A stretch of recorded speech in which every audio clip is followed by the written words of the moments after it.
What is the value of magnitude of a magnetic field when a magnetic needle was placed on a magnetic field? Whereas the value of magnetic moment and moment of inertia of a magnetic needle is given in the question. Apart from that, there is a detail about the time period taken for 10 oscillation as well. So here we need an expression which is connecting magnetic field, time period, magnetic moment and moment of inertia, which is nothing but P is equal to pi root of I divided by NB. So here we need B only. So first we have to rearrange the equation in terms of B.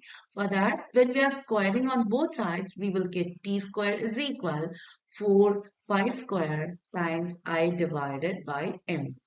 So when we are rearranging an equation, B will be equal to 4 pi square I divided by M times T square.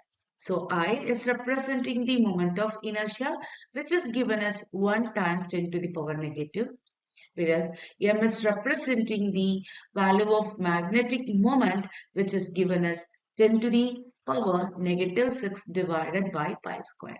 And the value of t is representing time period. It's given in the question. It took 10 seconds for 10 oscillation. So for one oscillation, we can write 10 divided by 10, 1 second. So let us apply the value. So V will be equal to 4 pi square times 10 to the power negative 6 divided by pi square divided by 1 times 10 to the power negative 2 times 1.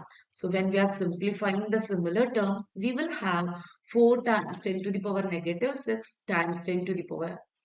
So again, it can be written as 4 times 10 to the power negative 4, or else we can write 0.4 times 10 to the power negative 3, which is equal to 0.4 millitesla. So the correct answer for this question is option C here.